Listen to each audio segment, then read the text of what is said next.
So, rain or shine, Hinebra. So, maganda yung laban, pero doon mo makikita yung silbi ng rotation na mahaba.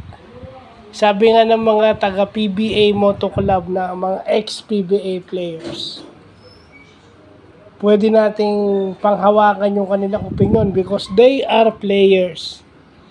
Alam nila kung anong laruan sa PBA. And they specifically talking about pace. No?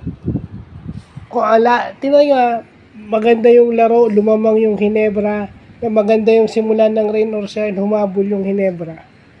So, doon pumapasok yung lalim ng bench, yung bench depth na very very evident sa Yeng Giao style of coaching. No? Meron silang enough players para ilagay dun sa sistema para magkaroon ng run. So, lumamang yung Hinebra.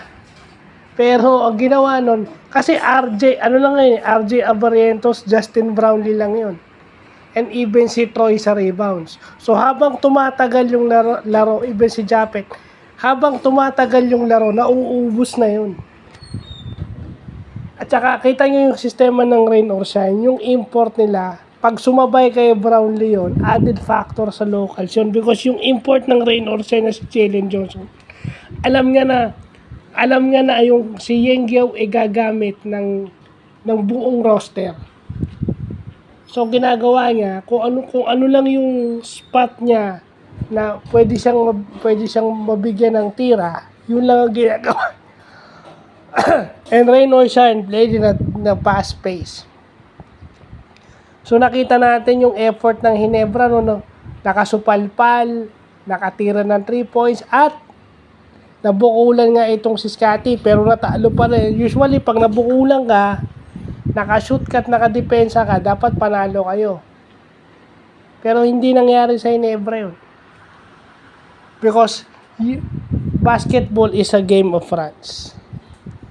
Makaran ka lang ng ilang minutes sa isang quarter, lalong-lalo na sa fourth quarter, enough na yun para manalo kayo sa game. Doon pumapasok yung pace. So, yun lang pa.